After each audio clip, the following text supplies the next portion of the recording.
Hi, my name's Rod Tucker and I'm from the University of Melbourne, and the title of my talk is A Green Internet. This talk is about energy in the internet and how much energy the internet uses. This is a very simple picture of the network showing users in homes connected to the access network, which is essentially the connection to the telephone exchange, and then the connection to the metro and edge network, which connects the telephone exchanges together, and the core network, which connects the major telephone exchanges and switching centers around the world. Also connected to the core network are data centers that are used for web searching and cloud computing, and I'll say more about that later. And in the future there's going to be some new video distribution networks included in the internet as the impact of IPTV, Internet Protocol Television, starts to be felt. Now we're concerned about energy. So here is a power station that's providing energy to make all the equipment in the network work, and if you're in Victoria, this power station is a brown coal power station, and as a result of that energy into the network provides data out to the users. And so the title of the topic of this talk is to understand how much energy is required to make the network work and to provide this data to the users. So why is energy important? Well, more and more telephone companies and internet providers around the world are realizing that the cost of energy is becoming a significant part of the operational expenditure and of their network, and so there's a hip pocket issue. There's also the obvious greenhouse impact that comes from the power that's required to drive the internet, and there's also the question of energy limited bottlenecks that I'll talk a little bit more about in a minute, or hotspots. The good news is that the internet, by its very nature, can provide energy efficiencies in other sectors, and I'll say a few more words about that too. So to put things into context, here is some data from the Smart 2020 report produced by GESI a couple of years ago, and here's their website. And the bar at the top here is the global represents the global emissions in gigatons of CO2 equivalent. In 2002, it was 40 gigatons total global emissions, and of that, ICT, information and communications technologies, contributed about half a gigaton. The second bar here represents business as usual for 2020, and you can see that the total emissions have increased to about 51.9, and ICT will now then be producing about 1.4 gigatons of CO2 equivalent. Now the good news is that there are abatements possible, and ICT is projected in this particular report to have an impact of about 5 times its direct footprint, or abatements of about 7.8 gigatons of CO2. And here we have the other possible abatements by 2020, and let's hope we can achieve this kind of abatements worldwide. And so when you put these two together, in 2020 with abatements, here are the emissions, and you can see that the ICT industry is contributing about 5% of the total emissions. Although, of course, as I pointed out earlier, that's good because there's in fact some abatements that are associated with that. So even with the abatements taken into account, 5% of the total global emissions is not large, but it is growing and it is important. So what I'd like to do in this talk is to give you a feel for how much energy is consumed in the internet. And to do this, we need a model of the internet. Now this is a fairly technical diagram, but it just highlights the key components of the network. On the right here is the access network with the homes and that it's connected to, and I've indicated 3 possible alternative access technologies.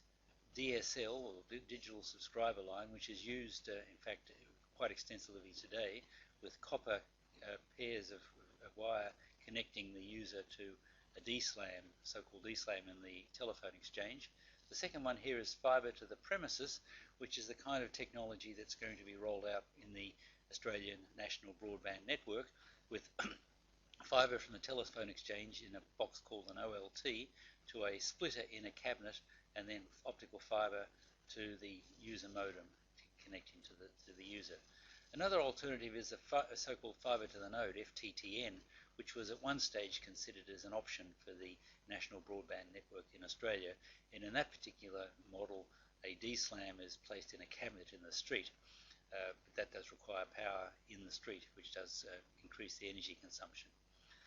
The metro and edge network involves a number of key components such as Ethernet switches, broadband network gateways, edge routers and so on, and we don't need to go into the details of what these components do, but they all consume energy. And the core network uses routers interconnected in some way.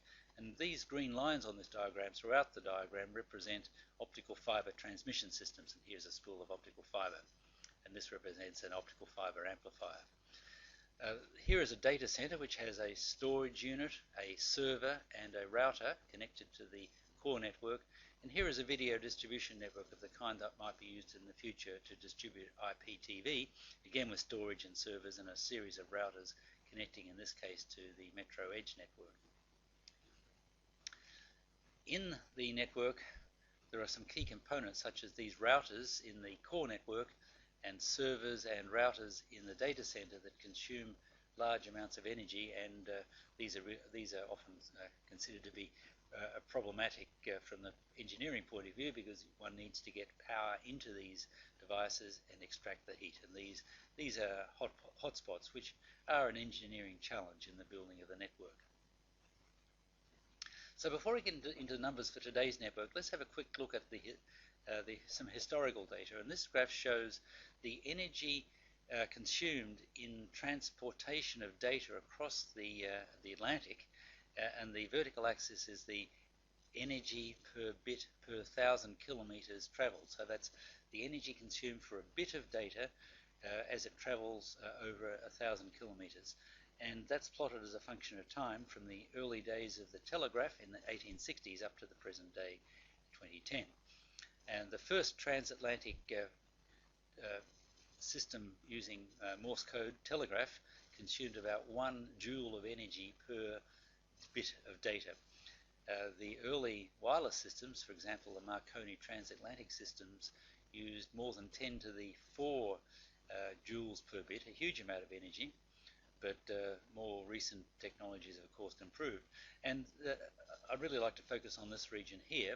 These represent undersea optical fiber systems. In fact, sorry, the first ones here, these red triangles are undersea coaxial systems. And here are undersea optical fiber systems. The green squares represent the early or first generation of undersea optical fiber systems using optical cables with regenerators, and the orange stars represent the current generation of undersea systems using optical fiber and erbium-doped fiber amplifiers for repeaters. And you can see that today's systems that work around the in 2010 consume around 10 to the minus 9 joules per bit of data over 1,000 kilometers, or about 1 nanojoule per bit. And by the way, I've shown here in this the blue diamond is a terrestrial system, a classic typical system that's used for between capital cities in Australia and elsewhere in the world, and that consumes a similar amount of energy. You'll see from this red dotted curve that in fact there's been an improvement of about 20% per annum in the energy consumption in these long distance transmission systems over the last 40 or 50 years. Now, a key component of the energy consumption in the internet today is in fact the access network. And this graph shows the power per user connected to the internet as a function of the peak access rate in megabits per second. And the peak access rate is the access rate that the ISP sells you. That's the access rate that you can get if no one else is connected to the network. And today, peak access rates are typically, depending on the technology, in the 10 megabit per second region if you're using DSL.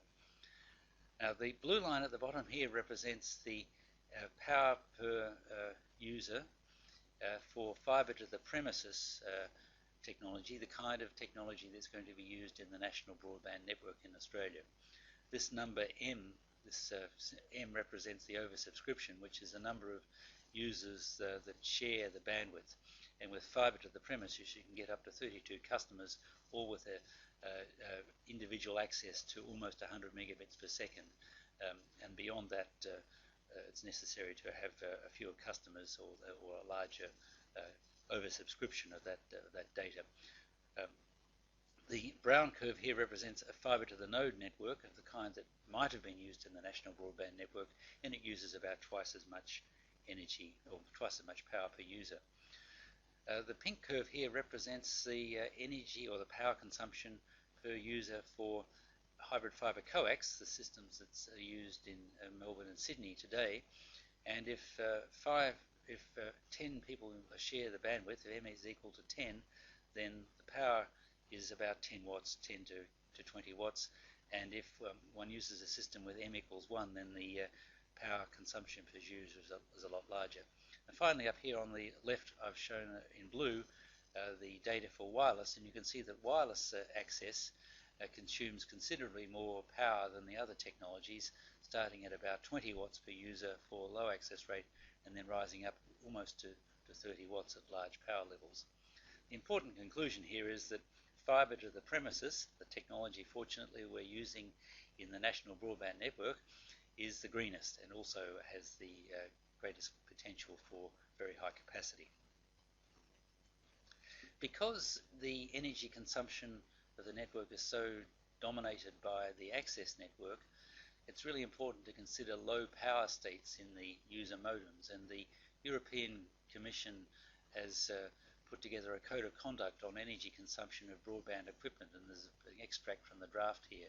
And the basic concept is that when the user modem is not being used, it should be switched to a sleep state or a low power state where there's less energy consumed.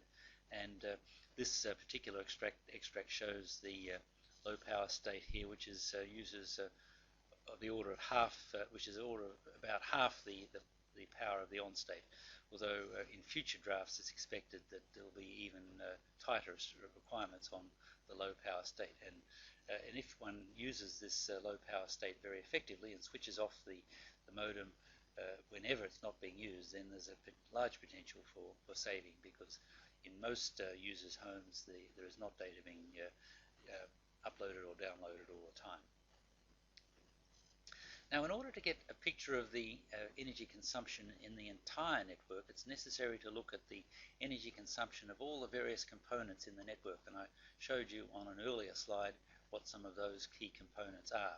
Starting from the very right of this diagram, there is an IPTV server of the kind that might be located in some video distribution network, and it consumes, in this graph you can see, over 100 nanojoules per bit. That's 100 by 10 to the minus 9 joules per bit. And a similar amount of energy is consumed by the user modem, the ONU, in a passive optical network of the kind that's being used in the NBN. Further across to the left we have data for a core router, which uses around 10 nanojoules per bit. And then as we get further into the core to some of these other items of equipment, the energy per bit gets smaller. We needn't worry too much for this particular talk in the details of which pieces of equipment use more energy. But as we move to the left on this graph, we are in essence moving further into the core of the network. But in order to determine how much energy is consumed in the network, what you have to do is figure out for each bit of data that passes through the network, which items of equipment that data passes through and how many of pieces of equipment that it passes through, and then you can add up all the energies from all the items of equipment to work out the total energy per bit for that bit of data. And I forgot to mention here down the bottom are data for the set-top box, which typically consumes about 1,000 nanojoules per bit. So set-top boxes are quite energy hungry, and even worse, TV sets. A modern IPTV enabled high definition TV set can consume something of the order of 10,000 nanojoules per bit, or about 10 microjoules per bit, and that's significantly more than any of the other components on this graph. So while we do have to worry about energy consumption in the internet, it's also very important to consider the energy consumption of the equipment in the home. Now, fortunately, over time, there are constantly improvements in the energy efficiency of the network, and as I've mentioned already, this is data from the earlier slide.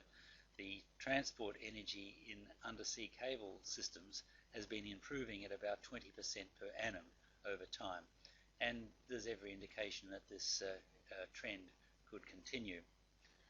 But the question is just where will we go?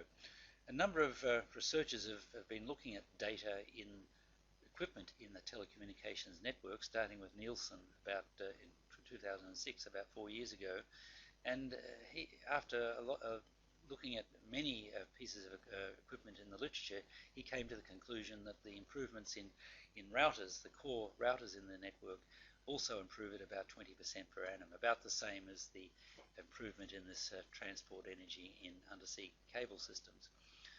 More recently, TAM in 2010 and also Han in 2010 have done studies of recent equipment, and it seems that the rate of improvement of equipment is actually slowing with time.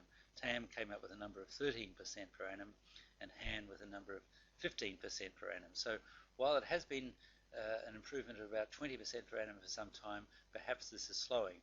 And as I'll show you in a few minutes, the actual number the actual improvement rate is significant. It will be very significant in the future. So putting all this data together, what I've shown on this graph is a calculation of the energy per bit on the left-hand axis here. This is the energy per bit for a bit of data moving from one point on Earth to another point on Earth through the internet. And I've plotted this as a function of the access rate, or the peak access rate provided to the user. And this goes in peak access rate from 2.5 megabits per second up to 250 megabits per second.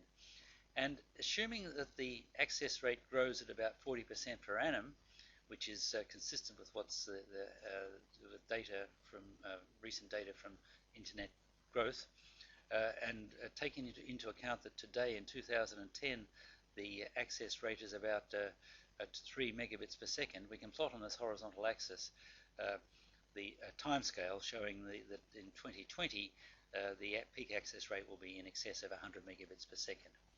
So the first graph to look at here is the transport, is the green graph, which represents the energy consumed by the transport part of the network.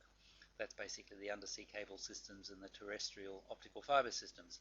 And it decreases from around a few tenths of a microjoule per bit today, and to less than a tenth of a microjoule per bit in 2020. The routers and switches in the network consume considerably more energy than the transport, than the optical fiber systems. And here you can see that in today's network that's about 1 microjoule and decreases. This purple curve represents the energy consumed in the passive optical network, and it decreases more rapidly than for routers and switches and transport, simply because the technology used in passive optical networks gets more efficient as the bit rate increases. And in this particular graph, the horizontal axis is the access rate. And the total of these three curves is this solid red line. And just to stress the fact here that in these calculations we've built in a 20% per annum improvement in the technology. So all these data depend on the fact that the equipment in the network improves at about 20% per annum. And the red curve indicates that today the network consumes a few tens of microjoules per bit for a bit of data traveling from one point on Earth to another point on Earth.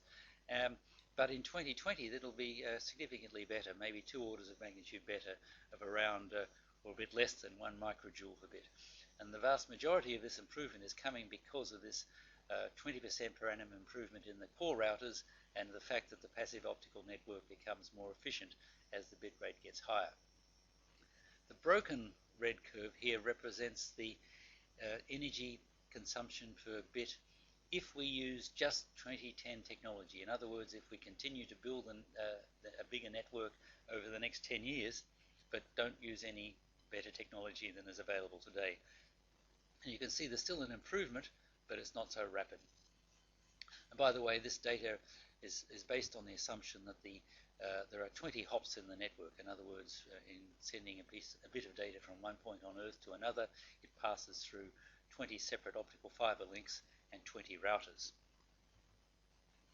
Now we can put this all together if we know the energy per bit in the network, and we know how many bits there are in the network. We can work out the total energy consumption of the global network.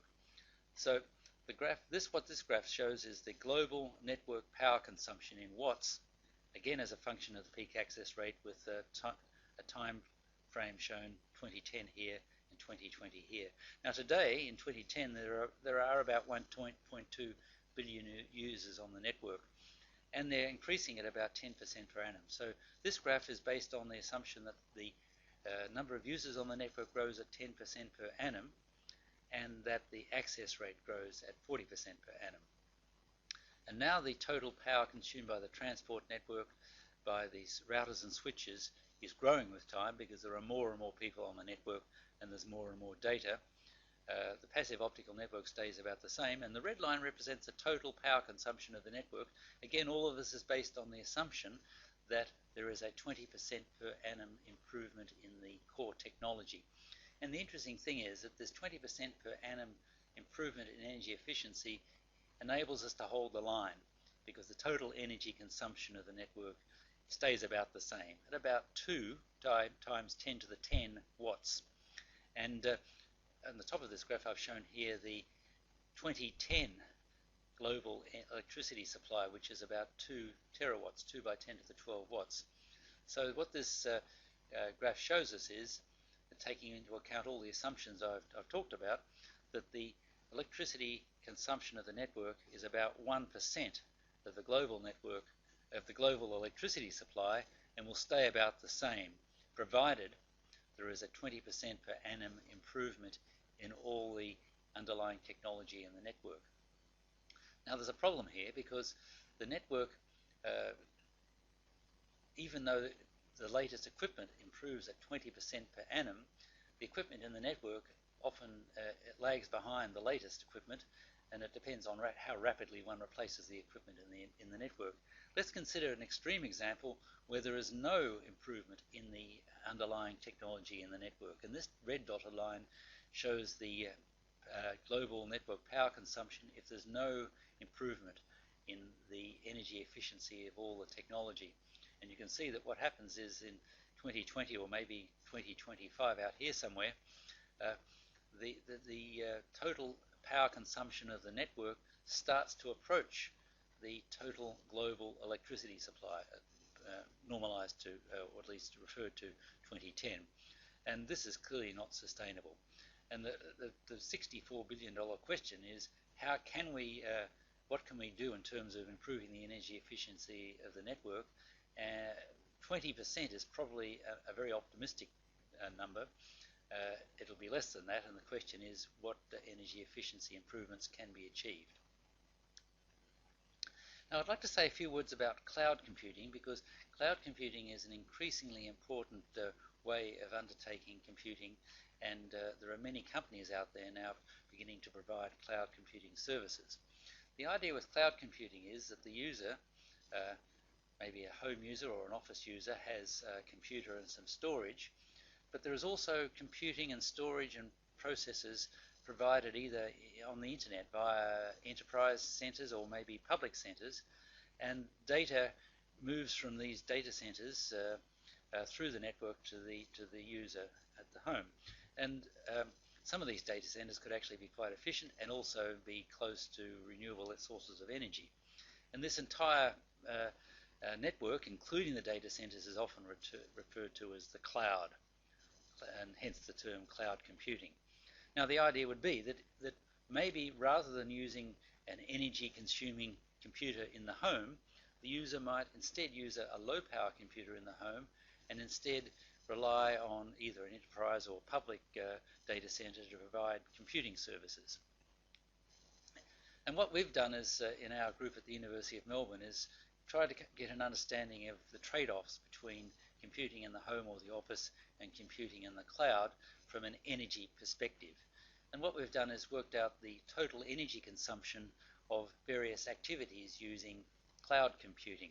And to calculate the total energy in cloud computing, you really need to consider the energy per bit in storage, either in the home or in the network, in transport, that is moving it around the network from the home to the data center, and in the processing, whether it's again in the home or in the network, and you have to multiply this by the total number of bits involved.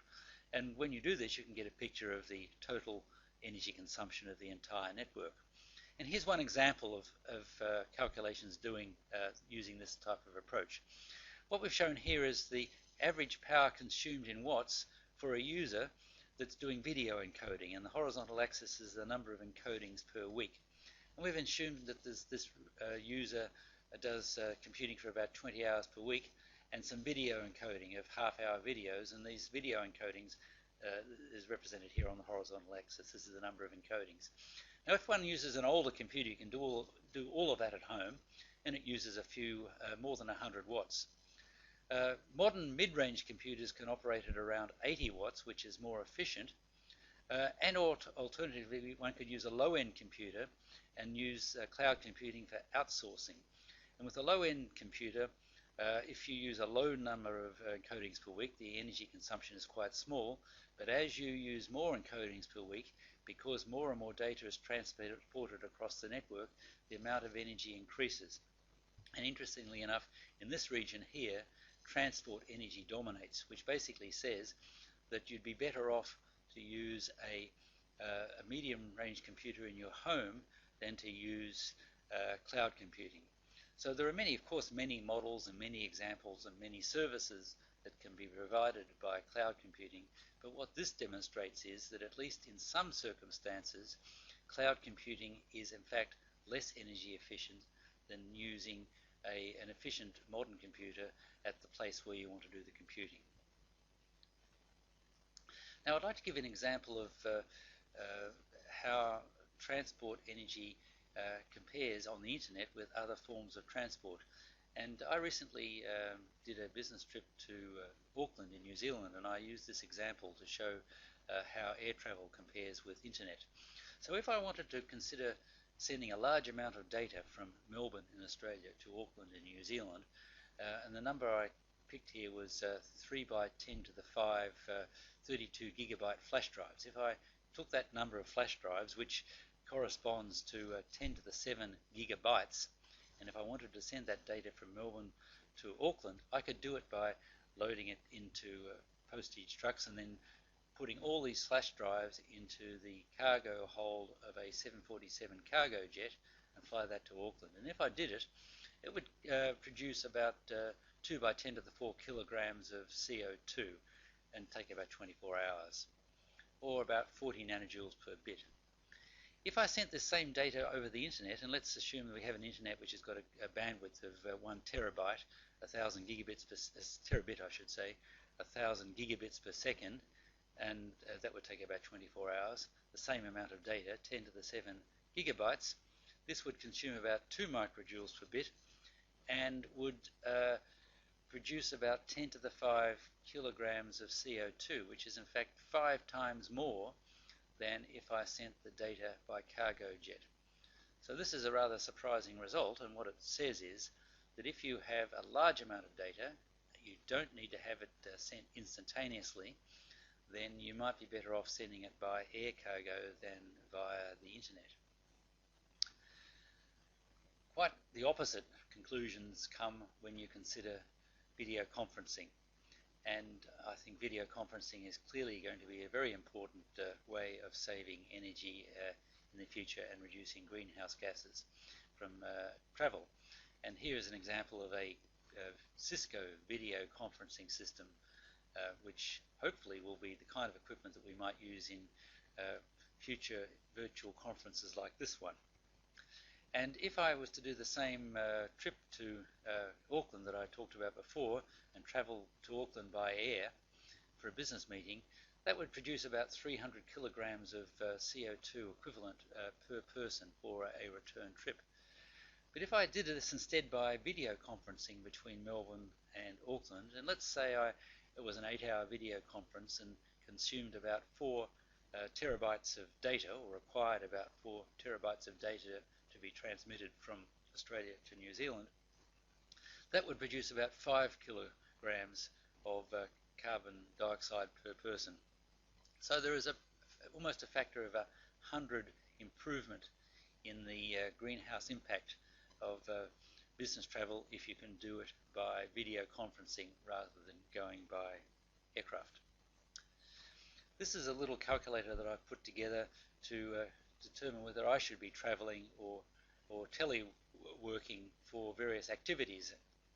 The vertical axis here is the distance that I need to travel, and the horizontal axis is the amount of data necessary for the teleworking.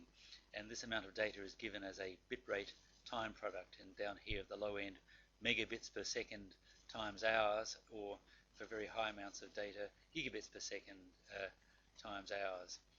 And I've calculated this for a plane, car, and train travel.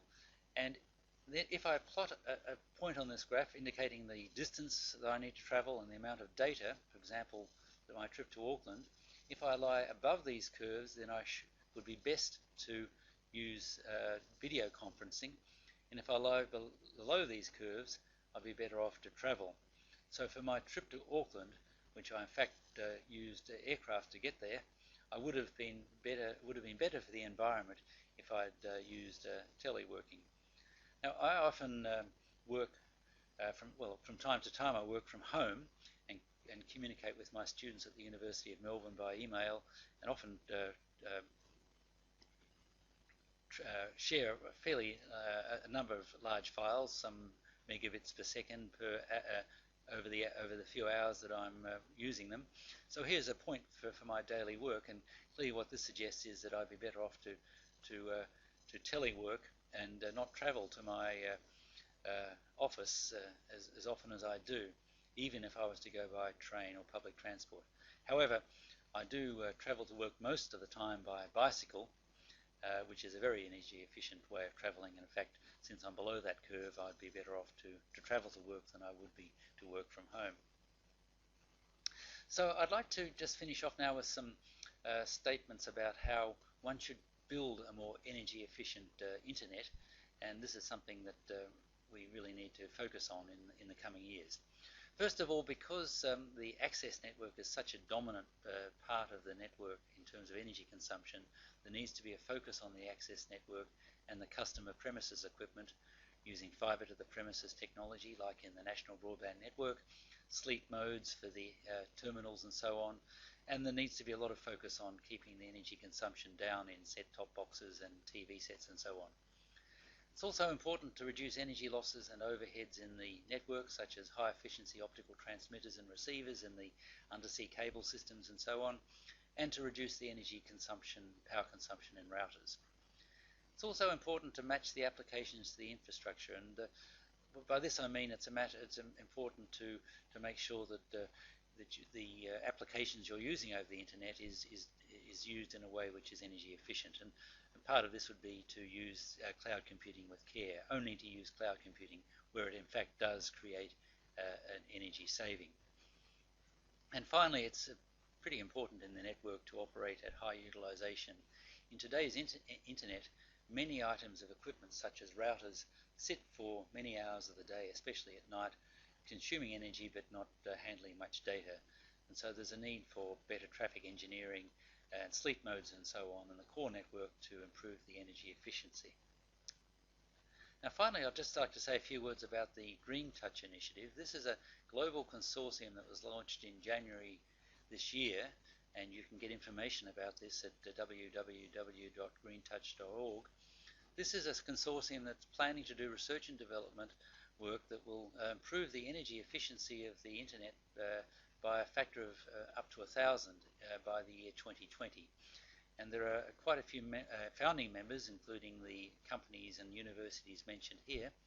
And in fact, as of this week, the Green Touch initiative is now open to members from anyone around the world, and any organisation that feels it can contribute and is able to make a contribution to this kind of work is welcome to join. So if you're interested in joining the Green Touch Consortium, then please visit this website. The outcomes of the Green Touch initiative are to reduce carbon footprint and operating costs of the network, and spin-off from this, of course, will be great opportunities for those of us who are interested in this research to collaborate with leading experts from around the world. And I think there's also going to be great opportunities for bringing innovative new ideas and products to market with a focus on energy efficiency. So that concludes my talk. Thank you for your attention, and I look forward to the online chat. Thank you.